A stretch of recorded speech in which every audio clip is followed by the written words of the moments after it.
Why do clients buy, and in particular, why do clients buy from you?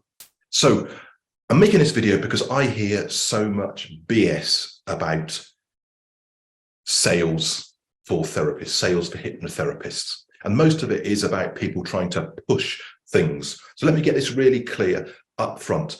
Pushy sales do not work for hypnotherapy. In fact, pushy selling doesn't work in pretty much any sphere. And I can tell you that because not only have I been a successful hypnotherapist for the last 5 years, building my successful, thriving practice, but before this, for 25 years, I worked in sales. I was a VP of sales, a sales director.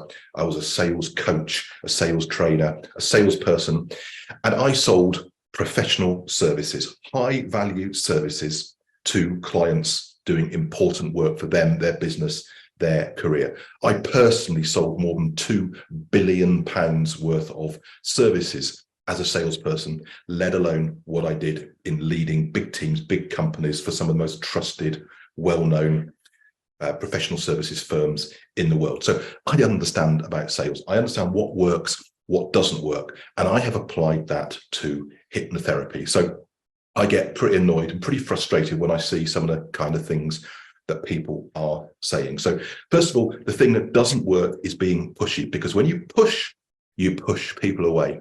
And one of the key things that I learned from my career in sales is that pushing doesn't work. People do not like to be pushed. People like to buy.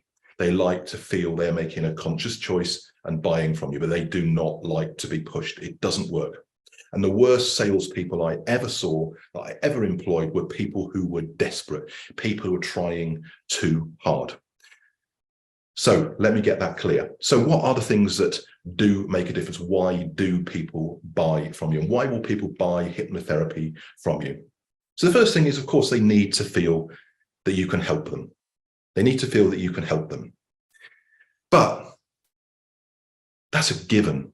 Anybody they pick up the phone to, anybody whose website they go onto, you're a hypnotherapist. Unless you're coming from a referral, they're looking on Google, they're looking online, they're looking at those people who come up high in the search. And it's pretty much a given that someone who's a hypnotherapist, they're going to assume that they can help, that they know what they're doing, that they're competent at what they do. And that's probably true for most people. So it's a given that you can help them, that you've got the ability, the skills, the knowledge, experience to do it. But what really makes them go from looking at you as a potential to wanting to buy from you?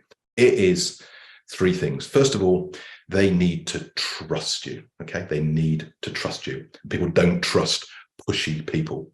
Think about it when you go and buy a car or something. You don't trust pushy salespeople.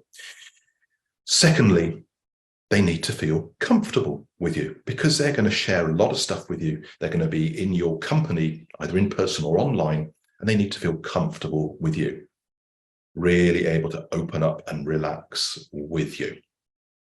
And part of that being comfortable is that they need to be able to relate to you. They need to feel that your experience, your story, the people that you've worked with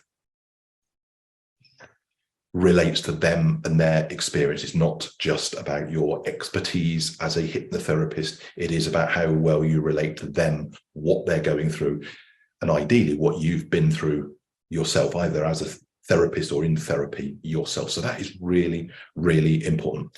And then finally, ideally, they need to like you. They don't have to like you, but it helps a lot if they like you. And part of that liking comes from believing in you, trusting in you, and relating to you. But most of all, doing what you say you're going to do. So what I saw from the most successful people in my sales career was that the most successful people had all of those attributes, and they didn't fall into that trap of pushing. Because we all know that in life, whether it's in work, in business, in relationships, when we start trying too hard, we become desperate, we become pushy, and that is incredibly unattractive to people. It pushes people away. So don't be pushy, be attentive, be supportive, allow people to come to you to buy from you. So I hope you found that useful. I'm going to put some subsequent videos on this subject going out because I feel so passionately about this that people are being fed such a lot of nonsense about how to sell hypnotherapy. I know what works in selling, and I specifically know in the last 5 years what works in marketing hypnotherapy businesses. And that's why I am busy. I'm good at what I do, but lots of us are good at what we do. I'm good at what I do, but also I make people feel comfortable, trust me, and most of the time, I hope and I believe, like me. And that is why when I have a discovery call, when sometimes someone picks the phone up, when someone makes a booking to speak to me for an initial call, 90% of people commit to working with me without me pushing them. So if you'd like to be in that position, check out my website and follow my next videos. So that's the key. And I want more hypnotherapists to know this. Thanks a lot. See you soon.